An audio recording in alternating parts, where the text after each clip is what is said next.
ప్రభు నామమున వందనాలు తెలియజేస్తున్నామండి. లేవియ కాండం గురించి మనం నేర్చుకుంటూ ఉన్నాం. ధర్మశాస్త్రంలో 5 కాండాలు ఉన్నాయి. ఈ 5 కాండములలో ప్రత్యేకమైనది లేవియ కాండం. లేవియ కాండము అంటే లేవియుల చేతి పుస్తకము అని అంటారు. లేవియుల చేతి పుస్తకం లేదా యాజకులకు సంబంధించిన విధులు కట్టడలు అని దాని అర్థం. పరలోకమందున్న దేవుడు అబ్రహాము, ఇస్సాకు, యాకోబు యొక్క సంతానమైన ఇశ్రాయేలీలను తన ప్రజలుగా చేర్చుకున్నాడు. భూమి మీద అనేకమైన జనాంగాలు ఉన్నాయి. అయినప్పటికీ దేవుడు ఇశ్రాయేలీలని తన బిడ్డలుగా చేర్చుకున్నాడు, తన స్వాస్థ్యముగా ఏర్పాటు చేసుకున్నాడు, తన రాజ్య ప్రజలుగా ఏర్పాటు చేసుకున్నాడు. మనం ఇలాగ చదువుతాం. నిర్గమకాండం 19వ అధ్యాయము 5వ వచనంలో ఈ మాట తెలియచేయబడింది. నిర్గమకాండము 19వ అధ్యాయము 5వ వచనంలో కాగా మీరు నా మాటలు శ్రద్ధగా విని నా నిబంధనను అనుసరించి నడిచిన ఎడల మీరు సమస్త దేశ జనులలో నాకు స్వకీయ సంపాద్యమగుదురు.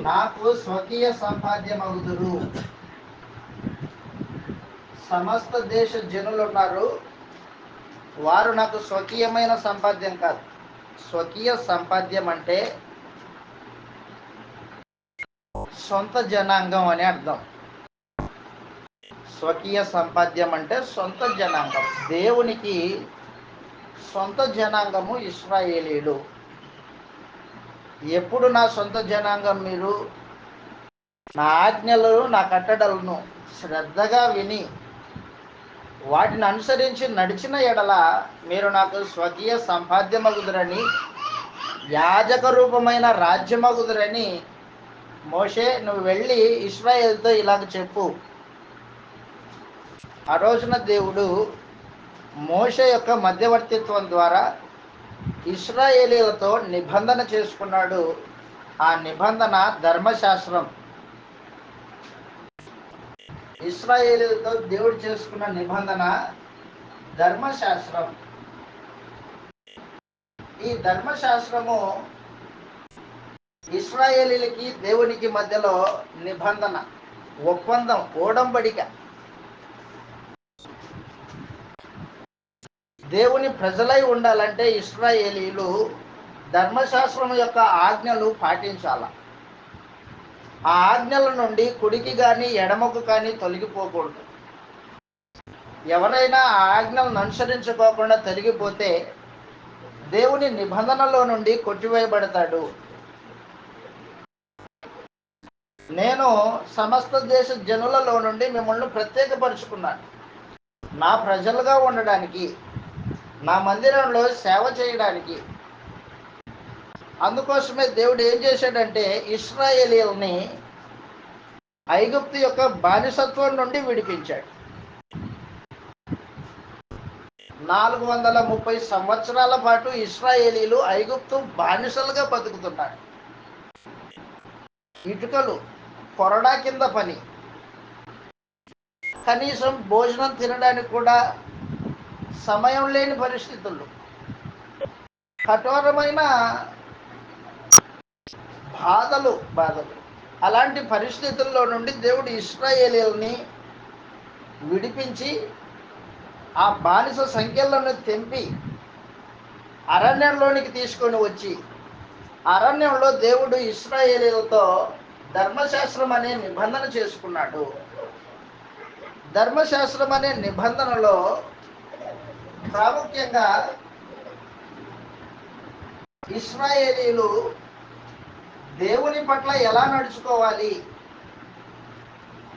ఇశ్రాయేలీయులు దేవుని పట్ల ఎలా నడుచుకోవాలి,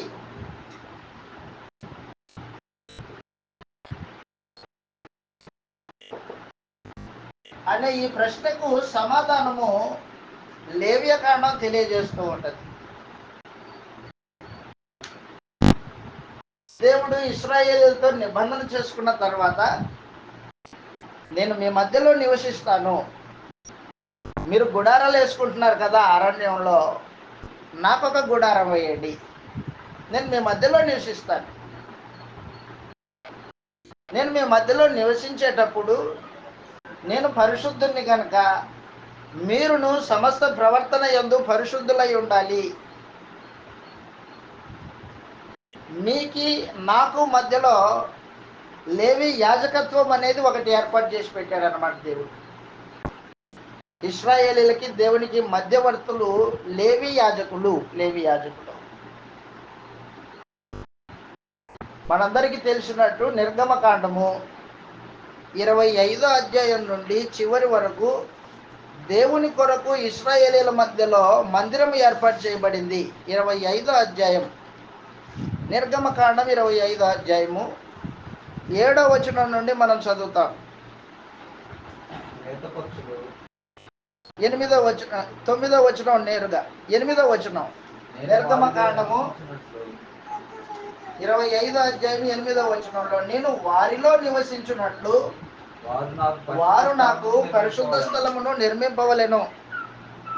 నేను నీకు కనపరుచు విధముగా మందిరము యొక్క ఆ రూపము దాని ఉపకరణములన్నింటినీ రూపమును నిర్మించవలెను.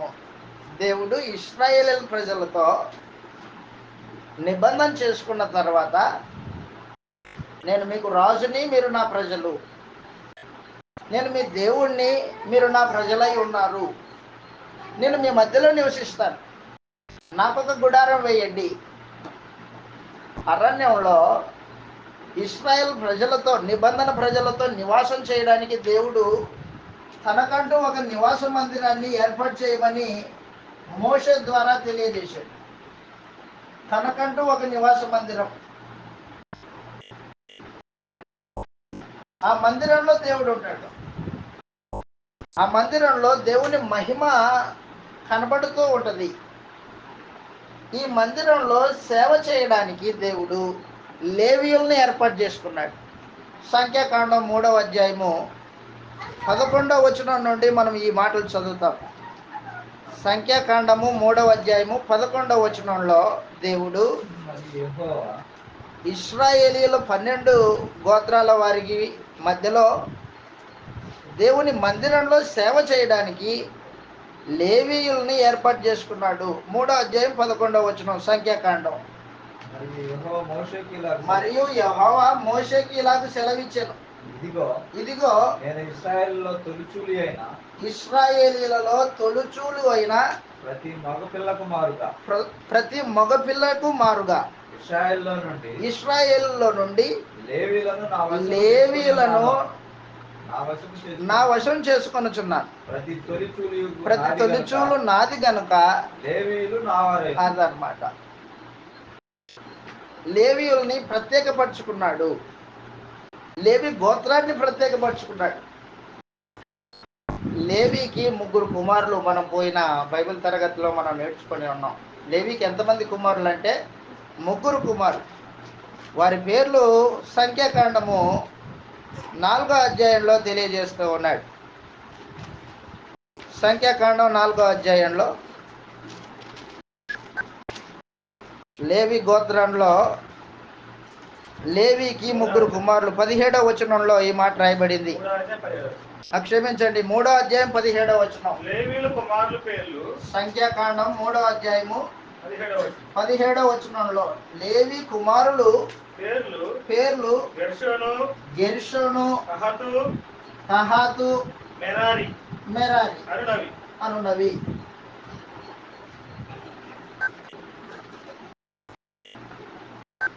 ఇశ్రాయేలీలు 12 గోత్రాలు. ఆ 12 గోత్రాలలో జ్యేష్ఠ కుమారులు మగపిల్లలందరూ దేవుని సంబంధులు. మగపిల్లలందరూ దేవునికి ప్రత్యేకింపబడిన వారు. ఇశ్రాయేలీల్ని ఐగుప్తు నుండి విడిపించేటప్పుడే ఐగుప్తు దేశంలో ఉన్న జ్యేష్ఠులందరినీ దేవుడు చంపేశాడు. ఫరో చక్రవర్తి ఇండ్లు మొదలుకొని పని చేసుకుంటే పనివాని ఇంటి వరకు, బీదవాని ఇంటి వరకు జ్యేష్ఠ కుమారులందరూ ఆ రోజున చనిపోయారు. అయితే ఇశ్రాయేలు కుటుంబాలు ఆ రోజున బ్రతికింపబడ్డారు. పస్కా పండుగను ఆచరించారు. ఆ రోజున ఆ పస్కా పండుగలలో ప్రతి కుటుంబంలో జ్యేష్ఠుడు బ్రతికింపబడ్డాడు. కాబట్టి అదిగో అక్కడ బ్రతికించాను కదా నేను మీ జ్యేష్ఠుల్ని, ఇప్పుడు నాకు సేవ చేయాలా? ప్రతి కుటుంబంలో పుట్టిన ప్రతి జ్యేష్ఠుడు నా మందిరంలో సేవ చేయాల. అయితే వాళ్ళందరికీ బదులుగా లేవి గోత్రాన్ని ఏర్పాటు చేసుకున్నాడు దేవుడు. వారెవరు అంటే గెర్షోనీయులు, కహాతీయులు, మొరారీయులు.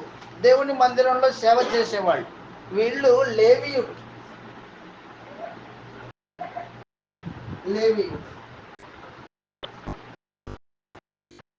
దేవుని మందిరంలో సేవ చేయడానికి అహరోను కుటుంబాన్ని ప్రత్యేకంగా ఏర్పాటు చేసుకున్నాడు. అహరోను కుటుంబం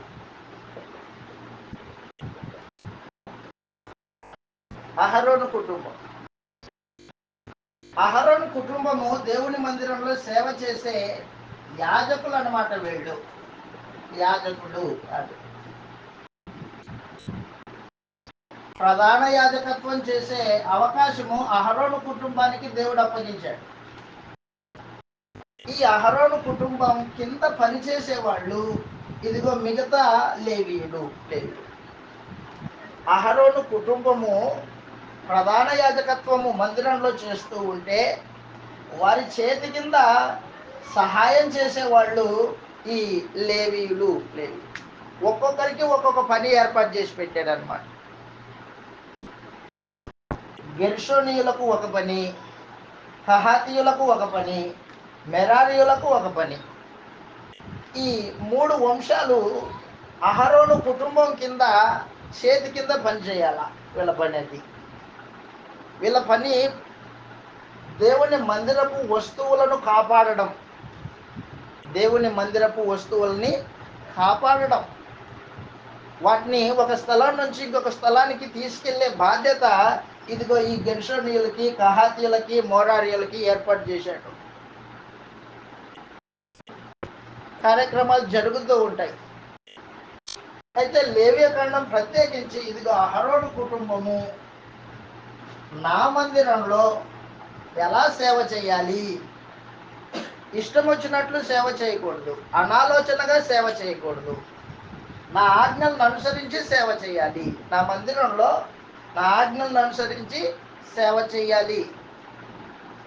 ఒక రోజున అహరోను కుటుంబకులు, అహరోను బిడ్డలిద్దరు యవనస్తులు, నాదాబు, అబీహుడు దేవుని మందిరంలో ధూపం వేయడానికి వెళ్ళి అనాలోచనగా తమకిష్టం వచ్చిన ధూపార్తిని తీసుకుని ధూపం వేశారు.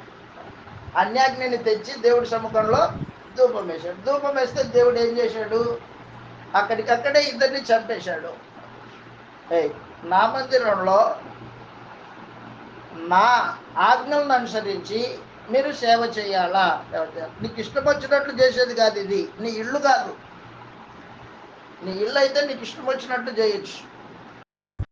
నా మందిరము, నా ప్రజలు, నా ప్రజలకి నాకు మధ్యలో యాజకత్వం చేసే పని నీది. యాజకుడిగా నువ్వు ఒళ్ళు దగ్గర పెట్టుకొని పని చేయాల. లేవియకాండం 10వ అధ్యాయం మొదటి 2 వచనాలు చదువుతాం. లేవియకాండం 10వ అధ్యాయం మొదటి 2 వచనాల్లో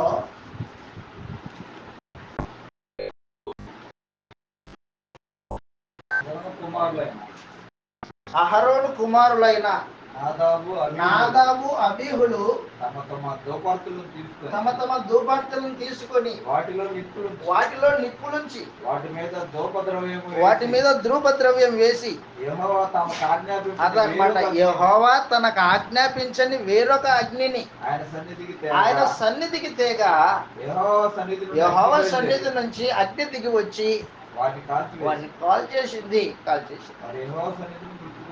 నా మందిరాన్ని నీకు ఇష్టం వచ్చినట్లు ఉపయోగించుకోకూడదు. అనాలోచనగా నా మందిరంలో ప్రవర్తించొద్దు. నా మందిరంలో నువ్వు ప్రవర్తించే తీరు నేను తేటగా రాయించాను కదా గ్రంథంలో, ధర్మశాస్త్రంలో. దాన్ని బట్టి జరిగించాల కార్యక్రమాలు. దయచేసి గుర్తుపెట్టుకోండి ఒక మాట, దేవుడు మహోన్నతుడు, సర్వశక్తిమంతుడు. ఆయన యందు భక్తి చేయబూనుకుంటే ఆయన ఆజ్ఞలను అనుసరించే భక్తి చేయాలి తప్ప నీకు ఇష్టం వచ్చినట్లు చేయకూడదు. నీకు ఇష్టం వచ్చినట్లు చేయకూడదు. అనాలోచనగా నీ తెలివిలేనితనాన్ని బట్టి దేవుడి సముఖంలో ప్రవర్తించకూడదు. ఆ రోజున లేవీయులు, ప్రత్యేకించి అహరోను కుటుంబంలో నాదాబు అబీహులు ఇద్దరు దేవుడి సముఖానికి వెళ్ళి దేవుడు ఆజ్ఞాపింపని వేరొక అగ్ని తీసుకొని వచ్చి ధూపం వేశారు. అక్కడికక్కడే చనిపోయారు. అహరోను తలబట్టుకున్నాడు. యవన బిడ్డలు ఇద్దరు చనిపోయారు. అహరోనికి ఇంకా ఇద్దరు కుమారులు ఉన్నారు. దేవుని మందిరంలో సేవ చేయడానికి అహరోను, మిగతా ఇద్దరు కుమారులు యాజకత్వం చేయడానికి దేవుడు వారిని అభిషేకించాడు. నా మందిరంలో నా ఆజ్ఞలను అనుసరించి నడవాలా. యాజకుడా, మొదటిగా నీవు జాగ్రత్తగా చూసుకో. రెండవది, నీవు ఇశ్రాయేల్ ప్రజలకి నా ధర్మశాస్త్రాన్ని బోధించాలా. నా ఆజ్ఞలను, కట్టడలు వారికి నేర్పించే బాధ్యత యాజకుడిది.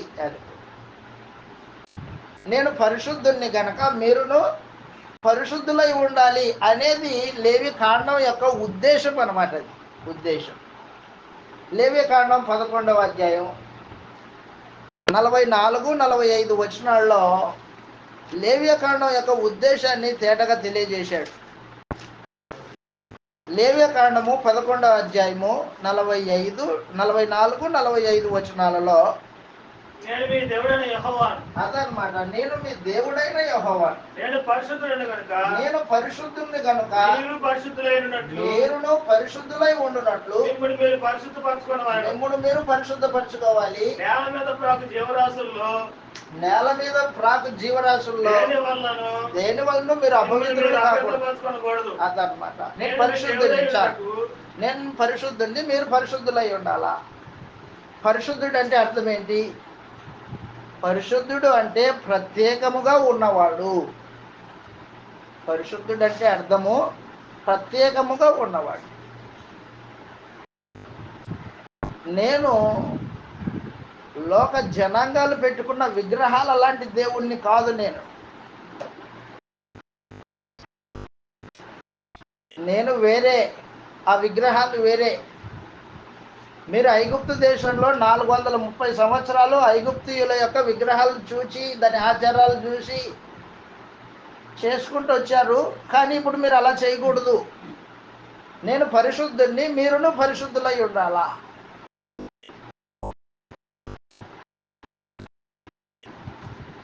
మిమ్మల్ని మీరు పరిశుద్ధులుగా చేసుకోవాలి.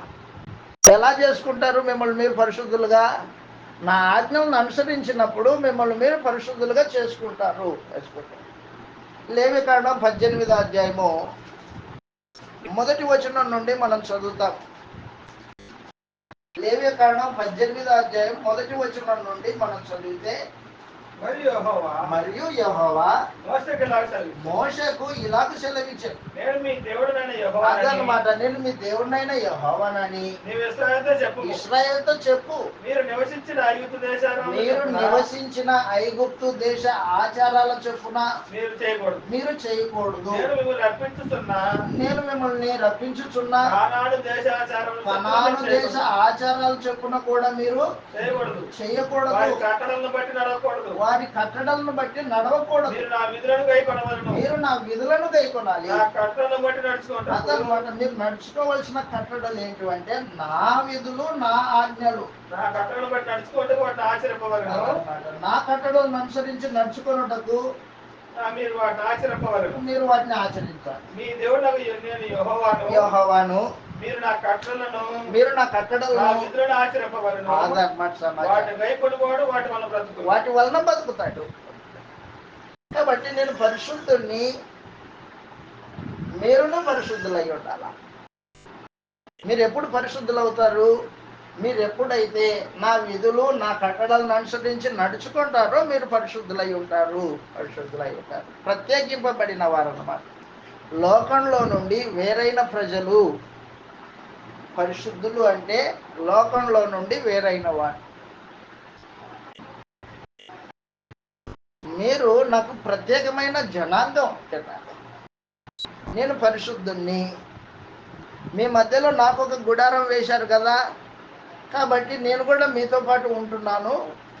నేను పరిశుద్ధుణ్ణి గనక పాలెము మొత్తము ఇశ్రాయేల్ ప్రజలంతా పరిశుద్ధులై ఉండాలా. నా కట్టడలు నా విధులను అనుసరించి నడిచినప్పుడు మీరు పరిశుద్ధులుగా చేయబడతారు. ఐగుప్తు దేశంలో మీరు నేర్చుకునే ఆచారాలు ఉన్నాయి. ఆ ఆచారాలు మీరు జరిగించకూడదు. మీరు వెళ్ళబోయే కనాను దేశం ఉంది. ఆ కనాను దేశం యొక్క ఆచారాలు కూడా మీరు చేయకూడదు. ఎందుకు చేయకూడదు? కనాను దేశంలో ఉన్న జనాంగము విపరీతమైన జనాంగం, దుర్మార్గత కలిగిన జనాంగం. వారు చేసే ఆ ఆచారాలు, ఆ పద్ధతులు చూచి నేను విసిగిపోయి ఆ దేశంలో నుంచి వాళ్ళని బయటికి పంపించి మీకు ఆ దేశాన్ని వాళ్ళని ఆలోచన చేశారు. వాళ్ళ ఆచారాలు ఎలాగైతే చెడిపోయాయో దాన్ని బట్టి నేను వాళ్ళని బయటికి పంపించేసి మిమ్మల్ని అక్కడ కనాను దేశంలో నాటడానికి ఉద్దేశించారు. వారు చేసిన ఆచారాలు చెప్పున మీరు జరిగించకూడదు. చదువు 11వ అధ్యాయంలోనే 18వ అధ్యాయంలోనే 24వ వచనంలో ఈ మాట తెలియజేస్తున్నాడు దేవుడు. లేవ్యకాండం 18వ అధ్యాయం 24వ వచనంలో వీటిలో బాగా గుర్తుపెట్టుకోండి, వీటిలో దేని వలనను అపవిత్రత కలుగు చేసుకొనకూడదు. నేను మీ ఎదుట నుండి వెళ్ళగొట్టుచున్న జనములు అదనమాట, వాటన్నిటి వలన అపవిత్రులైరి. ఆ దేశము అపవిత్రత గలది కనుక దాని మీద దాని దోష శిక్షను మోపుచున్నాను. ఆ దేశమందు కాపురమున్న వారిని అదనమాట, ఆ దేశము దాంట్లో కాపురం ఉన్న వాళ్ళని వెళ్ళగక్కుతుంది. ఎందుకు వెళ్ళగక్కుతుంది? అది వారు చేసే ఆచారాలు, వారు చేసే పద్ధతులు దేవునికి విరోధమై ఉన్నది. కనాను దేశపు ఆచారాలు చెప్పున మీరు నడుచుకోకూడదు. నా విధులు నా కట్టడలను అనుసరించి నడవాలా అని దేవుడు ఇశ్రాయేలీయులతో నిబంధన చేసుకొని వారిని తన వారిగా చేసుకొని అరణ్యంలో తీసుకుని వచ్చి వారికి తన విధులు కట్టడలు నేర్పిస్తున్నాడు. ఆ నేర్పించే పని లేవి యాజకులకు అప్పగించాడు. యాజకులు నా మందిరంలో సేవ చేసేవాళ్ళు, వారి మాట వినాలి. తక్కిన ఇశ్రాయేలీయులు 11 గోత్రాల వాళ్ళు యాజకుల మాట వినాలి. యాజకుడిగా మొదటిగా గుర్తుపెట్టుకో, నువ్వు నా మందిరంలో ఎలా నడుచుకోవాలో మొదట నీకు తెలియాలి. కాబట్టి యాజకుల్ని ఉద్దేశించి లేవియకాండం రాయబడింది. నా మందిరాన్ని ఎలా ఉపయోగించుకోవాలో, నా మందిరంలో ఎలా నడుచుకోవాలో మొదటిగా నీకు తెలియాలా. ఈ రోజున దేవుడు ఏర్పాటు చేసుకున్న మందిరము క్రీస్తు ఏలుబడి చేసే సంఘం, క్రీస్తు సంఘం. దేవుడు నివసించే స్థలం క్రీస్తు సంఘం. సంఘంలో నువ్వు ఎలా ప్రవర్తించాలో సువార్థికుడిగా లేదా సంఘ సభ్యుడిగా, క్రొత్త నిబంధన యాజకుడిగా నీకు తేటగా తెలియాలి. ఆ ఉద్దేశంతో తిమోతికి రాసిన మొదటి పత్రిక రాయబడింది. పాత నిబంధనలో ఇశ్రాయేలు దేవుని ప్రజలు, క్రొత్త నిబంధనలో క్రైస్తవులు, క్రీస్తు రక్తం చేత కడగబడిన వారు క్రైస్తవులు. వారు దేవుని మందిరం, దేవుని ప్రజలు. క్రీస్తు సంఘం దేవుని మందిరం అయింది. మందిరంలో ఎలా సేవ చేయాలో యాజకునికి తెలియాలి. కొత్త నిబంధన యాజకుడు, సువార్తికుడు. సంఘంలో ప్రజలు, సభ్యులు ఎలా నడుచుకోవాలో అది కూడా నీకు తెలియాలి. తిమోతికి రాసిన మొదటి పత్రిక 3వ అధ్యాయము 15వ వచనంలో, ఆయనను తిమోతికి రాసిన మొదటి పత్రిక 3వ అధ్యాయం 15వ వచనంలో, అయినను నేను ఆలస్యం చేసిన ఎడల నేను ఆలస్యం చేసిన ఎడల దేవుని మందిరంలో దేవుని మందిరంలో అనగా జీవము గల దేవుని సంఘములో జీవం కలిగిన దేవుని సంఘంలో జనులు ఎలాగో ప్రవర్తింపవలెనో జనులు ఎలా ప్రవర్తించాలో అది నీకు అది నీకు తెలియవలనని ఈ సంగతులను నీకు ఈ రాయించున్నాను. సంగతులు నీకు రాస్తున్న ఆ తిమోతి, సంఘము ఆ సంఘము సత్యములకు స్తంభమును సత్యానికి స్తంభమును ఆధారమునై ఉన్నది. ఆధారమునై ఉన్నది అదన్నమాట. ఆ రోజున లేవీయులు దేవుని మందిరంలో యాజకత్వం చేసేవాళ్ళు. ఈ రోజున యేసు ప్రభు రక్తం చేత కడగబడిన వారు యాజకులు. యాజకులు దేవుని మందిరంలో అంటే సంఘంలో ఎలా ప్రవర్తించాలో తెలియజేస్తూ ఉన్నాడు. స్త్రీలు ఎలాగుండాలా, పురుషులు ఎలాగుండాలా, తల్లిదండ్రులు ఎలాగుండాలా, పిల్లలు ఎలాగుండాలా, సంఘంలోకి వచ్చిన తర్వాత నీ ప్రవర్తన ఎలాగుండాలా, యాజకుడా, కొత్త నిబంధన సువార్తికుడా నువ్వెట్లు ఉండాలా అని తిమోతికి రాసిన మొదటి పత్రికలో సమస్తము వివరించి రాశాడు అన్నమాట పరిశుద్ధాత్మ. ఆ రోజున లేవియ కాండం ఎలాగో ఈ రోజున క్రొత్త నిబంధన పుస్తకాల్లో తిమోతికి రాసిన మొదటి పత్రిక, 2వ పత్రిక, తీతు పత్రిక అలాంటిది. కాబట్టి గ్రంథమును ఏ ఉద్దేశంతో దేవుడు తన పరిశుద్ధాత్మ చేత రాయించాడో అది నీకు తేటగా తెలిసి చదివితే అర్థమవుతుంది. లేవియ కాండంలో మనం చదివాం, మనందరికీ తెలుసు. మొదటి అధ్యాయంలో లేవియ కాండం మొదటి అధ్యాయంలో 5 రకాల బలుల గురించి మాట్లాడాడు. 5 రకాల బలులు, 5 రకాల బలుల గురించి మాట్లాడాడు. నా మందిరంలో సేవ చేసే యాజకులు ఇశ్రాయేలీల గోత్రాలలో ఎవరైనా పాపం చేస్తే ఆ పాపం చేసిన వాడు ఒక గొర్రె పిల్లనో, ఒక మేక పిల్లనో, లేకపోతే బీదవాడు అనుకో ఒక పావురపు పిల్లనో, గువ్వపు పిల్లనో తీసుకొస్తే ఆ గొర్రె పిల్ల మీద పాపం చేసిన వాడు చేయి పెట్టాల. అలా చేయి పెడితే తాను చేసిన పాపం ఆ గొర్రె పిల్ల మీదకి పోతుంది. ఆ గొర్రె పిల్ల దేవుడి సముఖంలో బలి అర్పించబడుతుంది.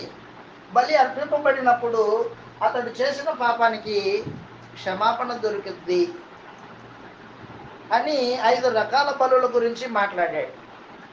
1 దహన బలి,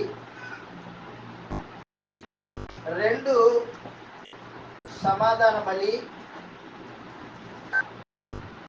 3 నైవేద్యము,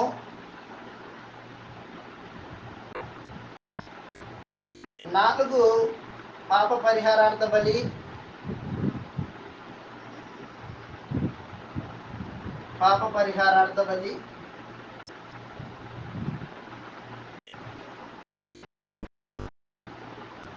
5 అపరాధ పరిహారార్థ బలి.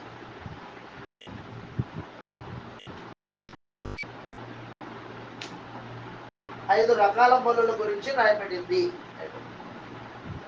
దహన బలి అర్పించేటప్పుడు పాపం చేసిన వాడు గొర్రె పిల్లను తీసుకొని వచ్చాడు అనుకో, ఆ గొర్రె పిల్లను దేవుని సముఖంలో దహన బలి ఎలా అర్పించాలి, ఏ విధంగా అర్పించాలి,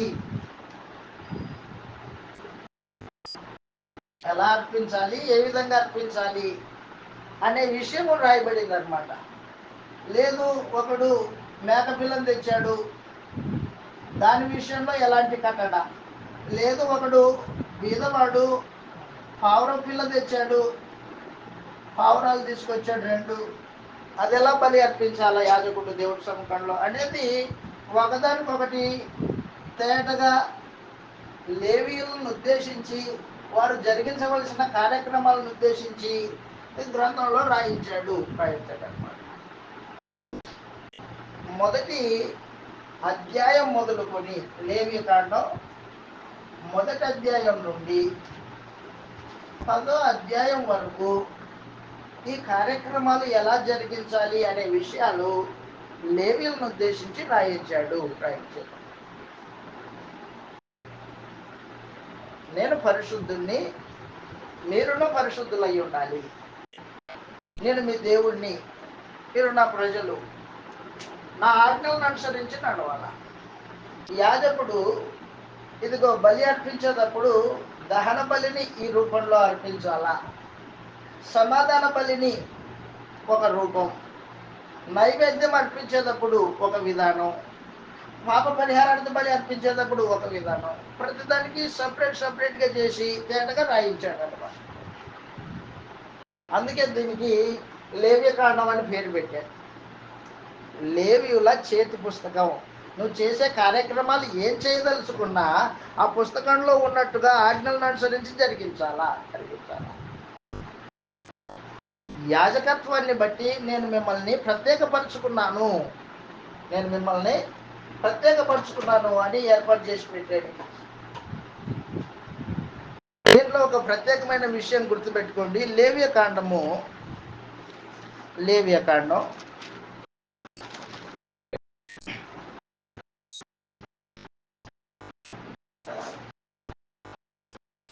మూడవ అధ్యాయంలో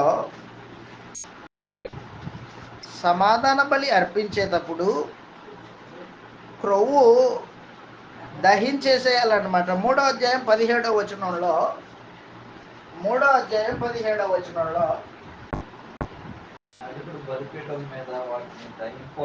యాజకుడు బలిపీఠం మీద వాటిని దహింపవలెను. క్రొవ్వంతయు యెహోవాదే. అది సువాసన గల హోమ రూపమైన ఆహారం. మీరు క్రొవ్వునైనను రక్తమునైనను తినకూడదు. అది మీ తరతరములకు మీ నివాస అన్నిటిలోనూ ప్రత్యేకమైన కట్టడ అన్నమాట. నిత్య కట్టడ. అది క్రొవ్వు తినకూడదు, రక్తము తినకూడదు. రక్తానికి ప్రాముఖ్యత ఇచ్చాడు. బలులు అర్పించేటప్పుడు రక్తానికి ప్రాముఖ్యత ఇచ్చాడు దేవుడు. ఎందుకు రక్తానికి ప్రాముఖ్యత ఇచ్చాడు? దేవుని మనసులో మనుషుల పాప పరిహారార్థ బలి కోసము యేసు ప్రభు యొక్క రక్తాన్ని ఏర్పాటు చేసి పెట్టాడు. జగత్తుకు పునాదులు వేయబడక మునిపే మనుషుల పాప పరిహారం కొరకు ప్రాయశ్చిత్తం కోసము యేసుక్రీస్తు వారి యొక్క రక్తాన్ని ఏర్పాటు చేసుకున్నాడు దేవుడు. మనసులో రక్తం చిందింపకోకుండా పాప క్షమాపణ జరగదు.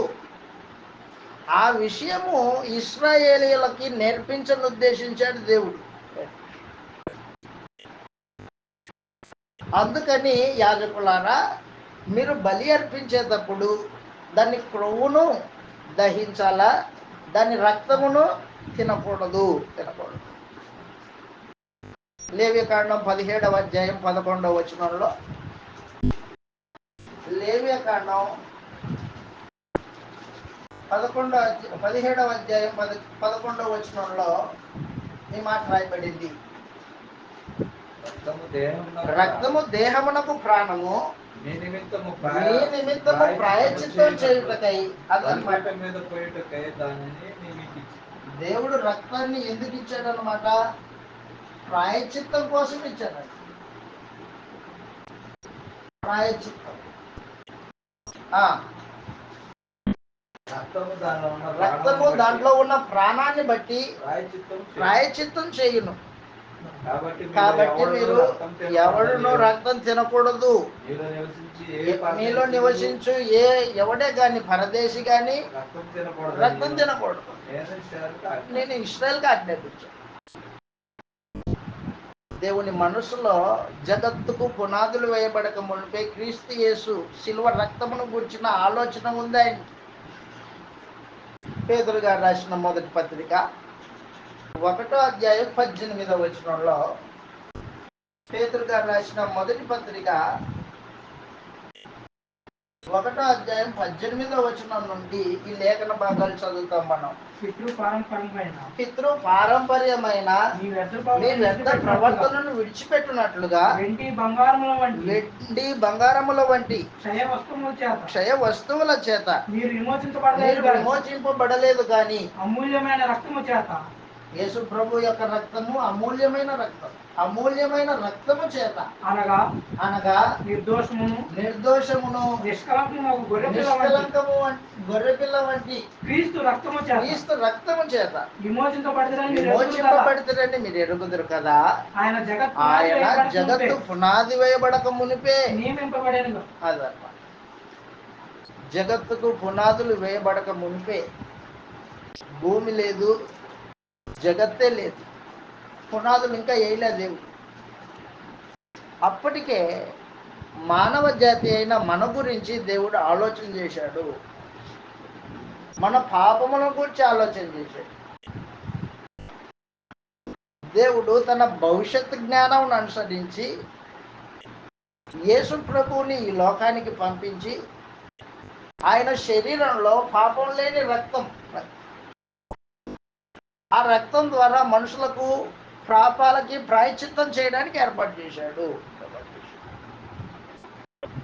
అది నేర్పించడానికి మొదటి నుంచి ఆది నుండి దేవుడు మనుషుల ఆహార పదార్థాలలో రక్తమును ప్రత్యేకపరుచుకుంటూ వచ్చాడనమాట. రక్తానికి విలువించుకుంటూ వచ్చాడు ఆయన. చెప్పాను మీకు ఒకసారి, నోవహు జలప్రలయం జరిగింది. జలప్రలయంలో సమస్తమైన భూమి నీళ్ళ చేత కప్పబడింది. చెట్లు, మొక్కలు, జీవరాశులు, జంతువులు సమస్తము నాశనం అయిపోయాయి. ఓడ ఆరారాతు కొండ మీద నిలబడింది. నీళ్ళ చేత నింపబడిన భూమి మొత్తము ఆరిపోయింది. ఆరిపోయిన తర్వాత నోవహు ఓడలో ఉన్న పవిత్ర జంతువులలో కొన్ని తీసుకొని దేవునికి బలి అర్పణ జరిగించాడు. ఆ అర్పణను స్వీకరించిన దేవుడు మనసు మార్చుకున్నాడు. ఇక మీదట భూమిని నీళ్లతో నేను ముంచేయను. మనుషులు వారు శరీరానుసారులై ఉన్నారు అని దేవుడు అక్కడ ఒక నిబంధన చేశాడు నోవహుతో. నిబంధన చేసేటప్పుడు నోవహుకి, నోవహు కుటుంబానికి ఒక ప్రత్యేకమైన ఆజ్ఞ జారీ చేశాడు. మీరు సమస్త జీవరాశుల్లో ఆహారంగా తీసుకోవచ్చు, మాంసం తినొచ్చు. అంతకుముందు ఆదాము దగ్గర దేవుడు మానవునికి ఆహారంగా మాంసం ఇయ్యలేదు. ఏమిచ్చాడు? కూర మొక్కలు ఇచ్చాడు. నోవహు జలప్రలయం తర్వాత ఆహారం యొక్క నియమావళి మార్చబడింది. ఆది కాండము 1వ అధ్యాయము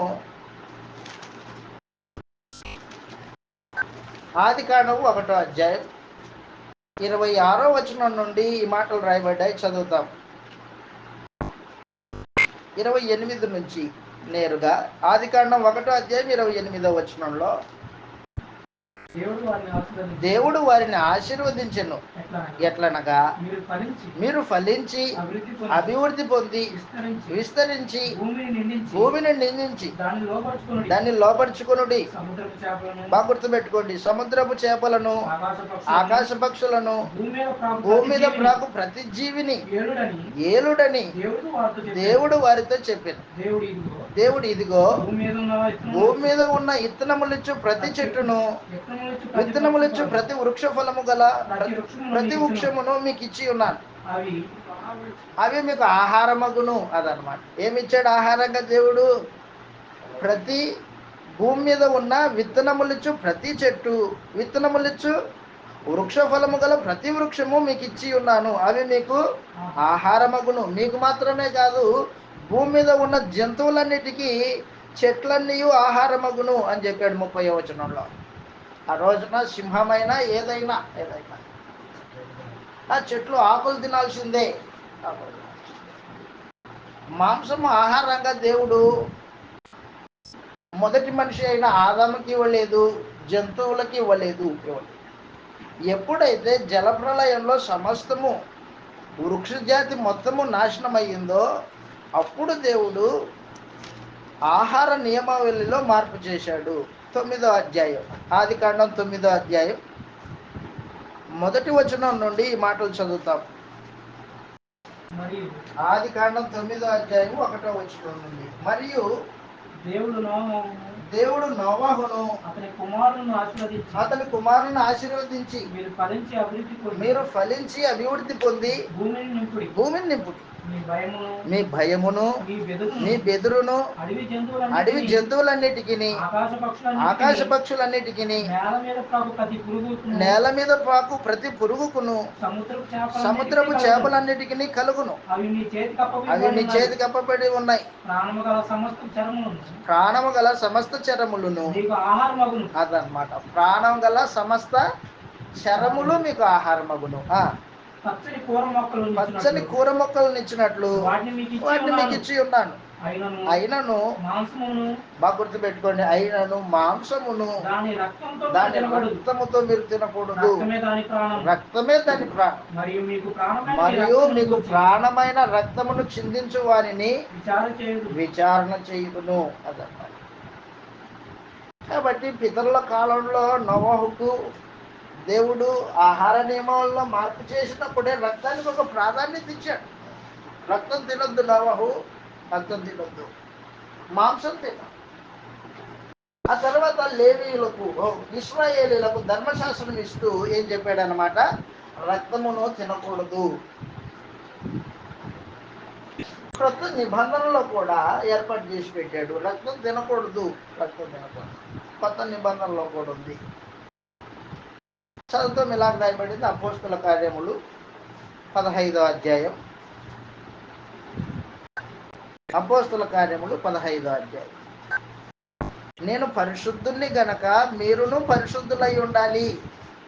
మీరు ఏం తినాలో ఏం తినకూడదో నా ఆజ్ఞలను అనుసరించి నడవాలి. అపోస్తల కార్యములు 15వ అధ్యాయము. క్రొత్త నిబంధన సంబంధులు క్రీస్తు రక్తం చేత కడగబడిన వారు రక్తం తినకూడదు. రక్తం ఆహార వస్తువు కాదు.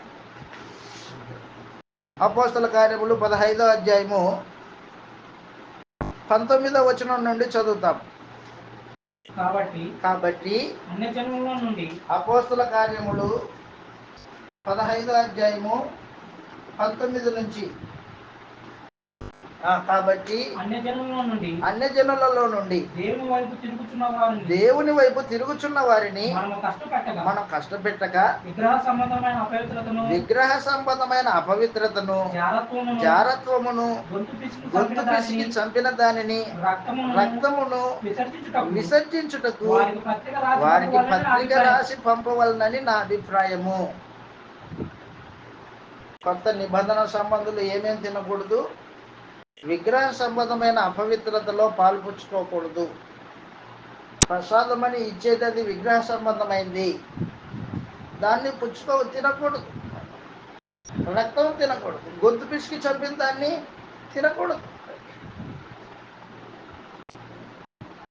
కాబట్టి ఆ రోజున లేవి యాజకుల ద్వారా ఇశ్రాయేలీలు జరిగించవలసిన కట్టడలు విధులు ఎలాగో ఈ రోజున క్రొత్త నిబంధన దానికి దీనికి వ్యత్యాసం తెలియాలి. నీకు తేడా తెలియాలి, లేకపోతే పొరపాటు పడతావు. కాబట్టి దయచేసి గుర్తుపెట్టుకో, నువ్వు ఇశ్రాయేలు ప్రవ్వంతా దహన బలి మీద అర్పించాలా, రక్తం తినకూడదు. రక్తం తినకూడదు చెప్పేశాడు 3వ అధ్యాయంలో కార్యక్రమం అది, లేవికాండం 3వ అధ్యాయంలో. ఆ తర్వాత 4వ అధ్యాయంలో ఏం చెప్పాడంటే, పొరపాటున ఎవడైనా తప్పు చేశాడు అనుకో, పొరపాటున జరిగిన తప్పు, పొరపాటున జరిగిన అపరాధానికి క్షమాపణ ఉంటుంది. పొరపాటున లేవియకాండం 4వ అధ్యాయంలో పొరపాటున జరిగితే పాపానికి క్షమాపణ ఉంటుంది, కానీ సాహసించి చేస్తే పాపానికి క్షమాపణ ఉండదు. 4వ అధ్యాయం లేవియకాండం 4వ అధ్యాయం మొదటి 2 వచనాల్లో ఈ మాట రాయబడింది. పొరపాటున జరిగే పాపానికి ప్రాయశ్చిత్తం చేయాలి. ప్రాయశ్చిత్తం చేస్తే, బలి అర్పిస్తే పాపం క్షమింపబడుతుంది. మరియు యెహోవా లేవియకాండం 4వ అధ్యాయం. మరియు యెహోవా మోషేకి ఇలాగ సెలవిచ్చాడు, మోషేకి ఇలాగ సెలవిచ్చాడు, నీవు ఇశ్రాయేలుతో ఇట్లను ఇశ్రాయేలుతో ఇట్లనుము, యెహోవా ఆజ్ఞలన్నిటిలో యెహోవా ఆజ్ఞలన్నింటిలో దేని విషయమైనను ఎవరైనా పొరపాటున చేయరాని కార్యము చేసి ఎవడైనా పొరపాటున చెయ్యరాని చెయ్యరాని కార్యం చేస్తే పాపం అన్నమాట. అది చేయరాని కార్యం అంటే పాపం. పొరపాటున పాపం జరిగితే పాపి అయిన ఎడల ఎట్లనగా ప్రజలు అట్లా అన్నమాట, అపరాధులు అన్నట్లు వాళ్ళు బలి తీసుకొని రావాలా. పాపం చేసిన వాని పక్షాన నువ్వు ఈ విధంగా బలి అర్పించాలా చెప్పాడు అన్నమాట. 4వ అధ్యాయంలో పొరపాటున జరిగిన పాపానికి అర్పింపబడిన బలి విధానము చెప్పాడు. ఆ తర్వాత 13వ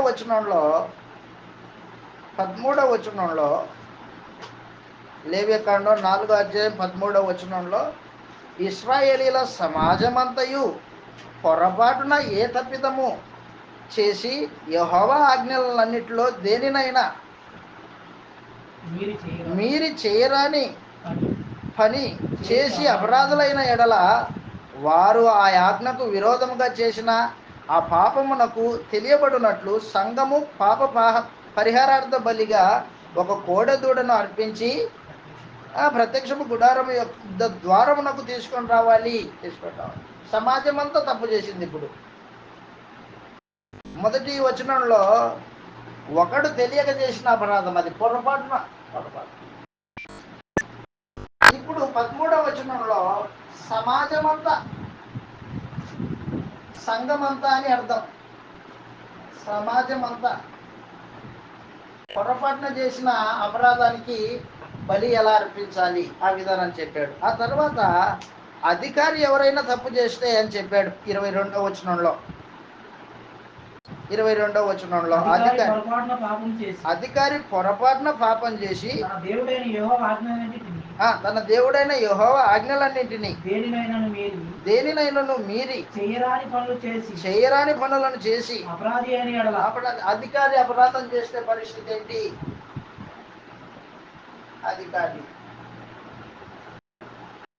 కాబట్టి ప్రతి ఆజ్ఞను వారికి క్షుణ్ణంగా రాయించాడు.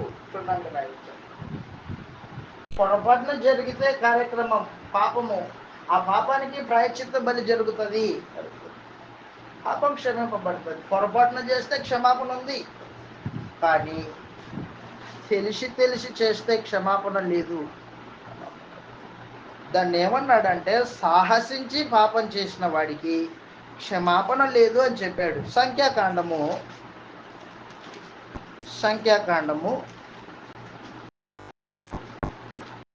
15వ అధ్యాయం 29వ వచనం నుండి, సంఖ్యాకాండము 15వ అధ్యాయము 29వ వచనం నుండి, ఇశ్రాయేలీయులలో పుట్టినవాడే గాని వారి మధ్యన నివసించు పరదేశీయే కాని పొరపాటున ఎవడైనా పాపం చేసిన ఎడల వానికిని మీకును విధి ఒక్కటే ఉండవలెను. అయితే దేశమందు పుట్టినవాడే గాని పరదేశీయే గాని ఎవడైనను సాహసించి పాపం చేసిన ఎడల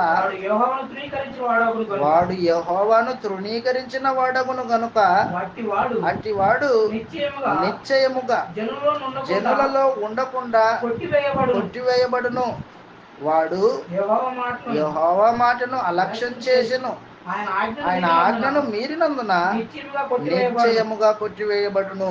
దోష శిక్షకు వాడే కారకుడు. ఎంత ప్రమాదమో చూడండి.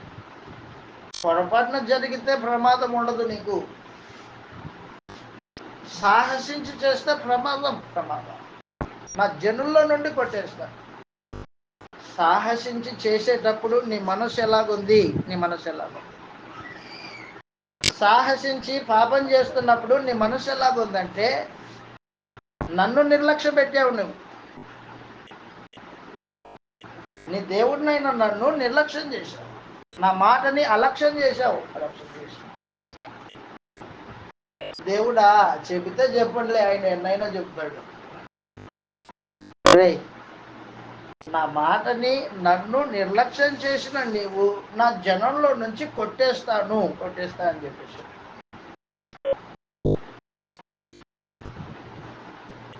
ఇలాంటి ఆజ్ఞలు కొత్త నిబంధనలో కూడా ఉన్నాయి.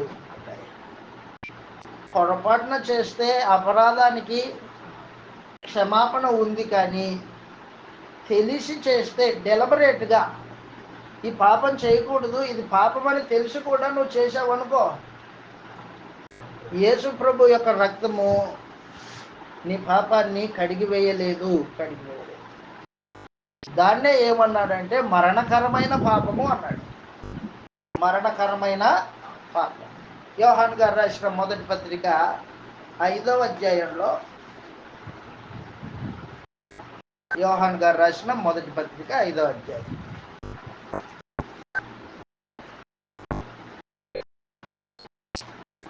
మరణకరము కాని పాపం ఉంది, మరణకరమైన పాపం ఉంది. 5వ అధ్యాయము యోహాను గారు రాసిన మొదటి పత్రిక 5వ అధ్యాయము 16వ వచనంలో, సహోదరుడు మరణకరము కాని పాపము చేయగా, అది మరణకరము కాని పాపము చేయగా, మరణకరము కాని పాపము చేయగా ఎవడైనా చూచిన ఎడల అతడు వేడుకొను, అతన్ని బట్టి దేవుడు మరణకరము కాని పాపము చేసిన వానికి, అతడు మరణకరం కాని పాపం చేసిన వానికి జీవము దయచేయును, అతని మాట జీవమును దయచేయును. మరణకరమైన పాపము కలదు, మరణకరమైన పాపము కలదు. అట్టి దాన్ని గూర్చి వేడుకొనవలనని నేను చెప్పట్లేదు. సకల దుర్నీతియు పాపము. అయితే మరణకరము కాని పాపము కలదు. అర్థమవుతుందా మీకు? మరణకరము కాని పాపం ఉంది 1, 2. మరణకరమైన పాపం ఉంది. క్రీస్తులోనికి రాక మునుపు, యేసు ప్రభువుని ఎరుగక మునుపు మనం చేసిన అపరాధములన్నిటికీ, పాపములన్నిటికీ యేసు శిలువ రక్తము పాప ప్రాయశ్చిత్తమై ఉంటుంది. క్రీస్తులోనికి వచ్చిన తర్వాత, ఆజ్ఞలు నీకు అర్థమైన తర్వాత, పరిశుద్ధాత్మలో పాల్పంపులు పొందుకున్న తర్వాత, యేసు రాజు అని ఆయన ఆజ్ఞను అనుసరించి నువ్వు నడుచుకుంటున్నప్పుడు తెలిసి కూడా అబద్ధం ఆడావు, తెలిసి కూడా పాపం చేశావు.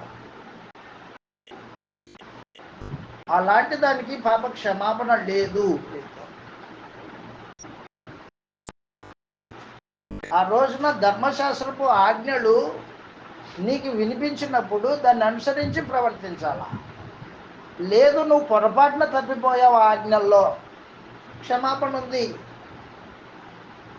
తెలిసి కూడా తప్పిపోయావు, క్షమాపణ లేదు. హెబ్రీయులకు రాసిన పత్రిక 6వ అధ్యాయము 4వ వచనం నుండి మాటలు రాయబడ్డాయి. కాబట్టి క్రీస్తులోనికి వచ్చిన తర్వాత క్రొత్త నిబంధన సంబంధి ఖచ్చితమైన జీవిత విధానాన్ని కలిగి ఉండాలా. ఒకసారి వెలిగింపబడి, హెబ్రీయులకు రాసిన పత్రిక 6వ అధ్యాయము 4వ వచనం నుండి, ఒక్కసారి వెలిగింపబడి పరలోక సంబంధమైన వరములను రుచి చూచి పరిశుద్ధాత్మలో పాలివారై దేవుని దివ్యవాక్యమును రాబో యుగ సంబంధమైన శక్తుల ప్రభావమును అనుభవించిన తర్వాత తప్పిపోయిన వారు తమ విషయములో అదిగో యేసు ప్రభువుని మరలా సిలువ వేసినంత తప్పు. బాహాటముగా ఆయనను అవమానపరుచుకున్నాడు.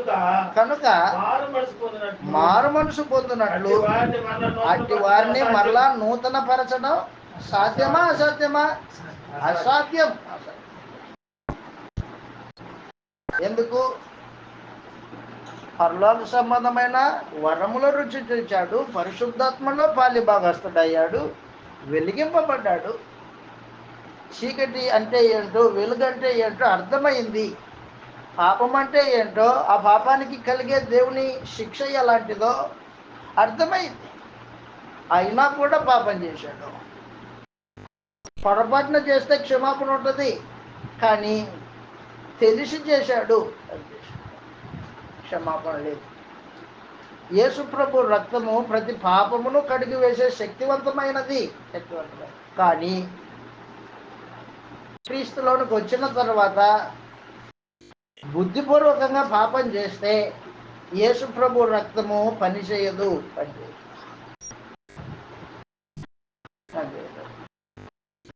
కాబట్టి క్రైస్తవుడిగా క్రీస్తులోనికి వచ్చిన తర్వాత నువ్వు ఎంత ఖచ్చితమైన జీవిత విధానం కలిగి ఉండాలో, నీ నోటి మాట అవునంటే అవును, కాదంటే కాదు అన్నట్టుగా ఉండాలి. నీ తీర్మానాలు, నీ ఆలోచనలు క్రొత్త నిబంధనకు అనుకూలంగా ఉండాలా, అనుసరించేదై ఉండాలా. లేదయా కొన్నిట్లో తెలిసి కూడా చేశాను, క్షమాపణ ఉండదు. మనుషులు ఏమంటారంటే దేవుడు క్షమిస్తాడులే అంటాడు. దేవుడు క్షమించే పాపాలు ఉన్నాయి, దేవుడు క్షమించలేని పాపాలు కూడా ఉన్నాయి. ఏ పాపాన్ని దేవుడు క్షమిస్తాడు? ఇదిగో నువ్వు తెలియక పొరపాట్లు చేసిన పాపాలు, మరణకరం కాని పాపాలకి క్షమాపణ ఉంది కృష్ణ ప్రభు రక్తంలో. వెలిగింపబడి తర్వాత పాపం చేస్తే క్షమాపణ ఉండదు. హెబ్రీయులకు రాసిన పత్రిక 10వ అధ్యాయము 26వ వచనంలో, హెబ్రీయులకు రాసిన పత్రిక 10వ అధ్యాయము 26వ వచనంలో మనం సత్యమును గురించి అనుభవ జ్ఞానం పొందిన తర్వాత బుద్ధిపూర్వకంగా పాపం చేసిన ఎడల, అదనమాట, బుద్ధిపూర్వకంగా పాపం చేసిన ఎడల పాపములకు బలీగా ఉండదు కానీ న్యాయపు తీర్పునకు భయముతో ఎదురు చూచుటయు విరోధులను దహించబోవు తీక్షణమైన అగ్ని ఇక ఉండును. ఎంత ప్రమాదం! ఆ రోజున ధర్మశాస్త్రంలో ఎవడైనా ధర్మశాస్త్రపు ఆజ్ఞని మీరితే కనికరం లేకుండా చంపేస్తారు. చెప్తున్నాడు, ఎవడైనాను మోషే ధర్మశాస్త్రమును నిరాకరించిన ఎడల, ఇద్దరు ముగ్గురు సాక్షుల మాట మీద కనికరింపకుండా వారు చంపుదురు. ఇట్లుండగా బాగా గుర్తుపెట్టుకోండి, బుద్ధిపూర్వకంగా పాపం చేసేవాడు ఎంత పెద్ద నేరం చేస్తున్నాడంటే, ఒకటి దేవుని కుమారుడిని పాదాలతో తొక్కుతున్నాడు. అదనమాట మొట్టమొదటి నేరం. యేసు ప్రభువుని పాదాలతో తొక్కేవాడు. ఎవరు పాదాలతో తొక్కుతుంది? అన్యులకు యేసు ప్రభు గురించి తెలియదు, వాళ్ళకి ఆజ్ఞలు తెలియదు, జీవితం అంటే ఏంటో తెలియదు. కానీ క్రైస్తవులమని చెప్పుకుంటున్న మనమే క్రొత్త నిబంధన అనుసరించి నడవకపోతే, తెలిసి కూడా నడవకపోతే యేసు ప్రభువుని పాదాలతో తొక్కుతున్నావు. ఎంత శిక్షకు పాత్రుడువో నీవు, ఎంత పెద్ద ప్రమాదంలో పడిపోతున్నావో.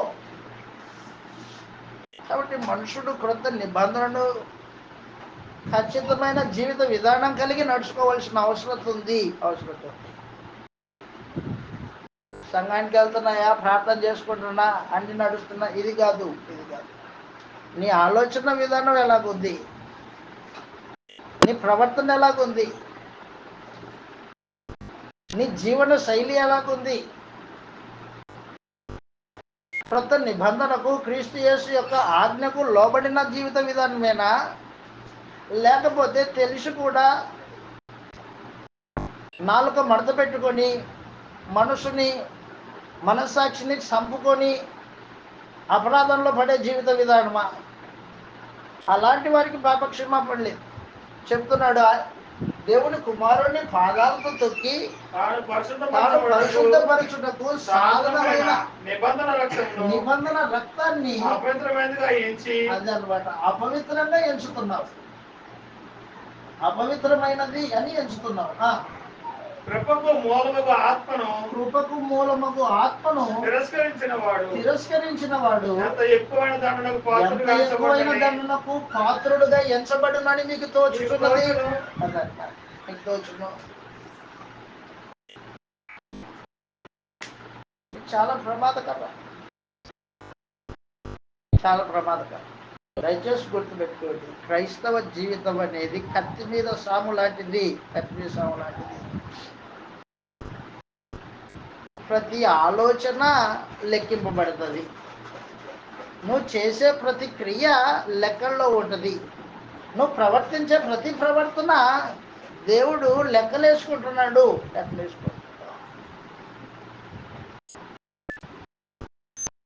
సామాన్య జనులు లోకస్తులు నడుచుకునేది కాదు, ఇది నడుచుకునేది కాదు.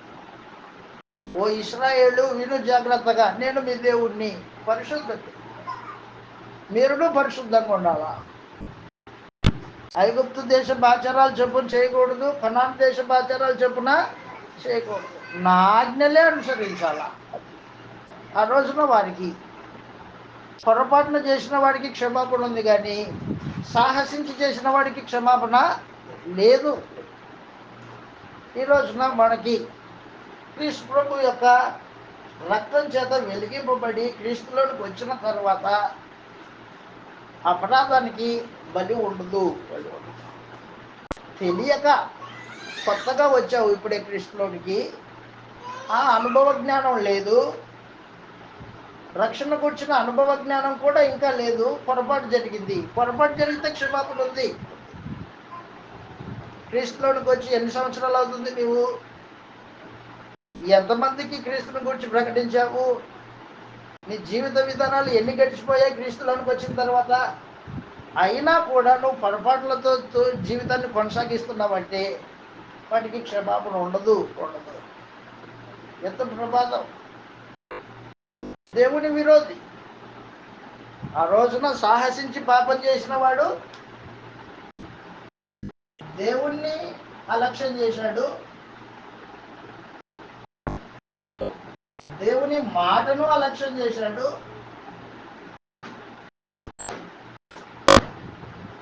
కాబట్టి అలాంటి వాడికి క్షమాపణ లేదు అని చెప్పేశాడు. క్షమాపణ లేదు. ఈ రోజున కొత్త నిబంధన కిందకి వచ్చిన మనము మరణకరమైన పాపము, బుద్ధిపూర్వకంగా పాపం చేస్తే యేసు ప్రభువుని కాళ్ళతో తొక్కినట్టు లెక్క. యేసు ప్రభు యొక్క రక్తాన్ని, మనల్ని పవిత్రపరిచే పరిశుద్ధపరిచే రక్తాన్ని అపవిత్రమైన దానిగా ఎంచినట్టు లెక్క. 3, కృపకు మూలమగు ఆత్మను తిరస్కరించిన వాటి కింద లెక్క.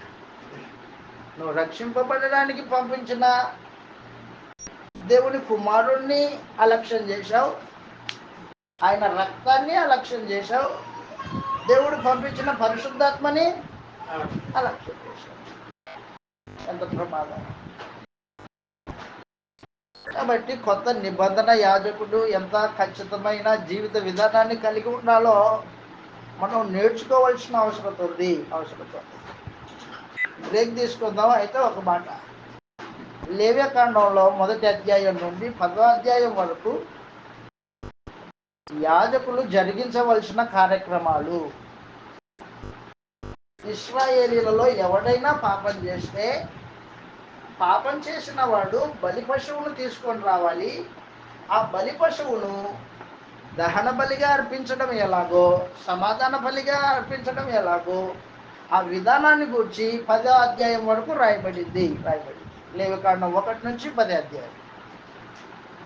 యాజక ధర్మాన్ని బట్టి నేను మిమ్మల్ని ప్రత్యేకపరుచుకున్నాను అని తెలియజేశాడు అన్నమాట. బ్రేక్ తర్వాత మిగతా గ్రంథాలని మనము మిగతా అధ్యాయాల్ని నేర్చుకుంటాం. ఒక 10 నిమిషాలు బ్రేక్ తీసుకుందాం.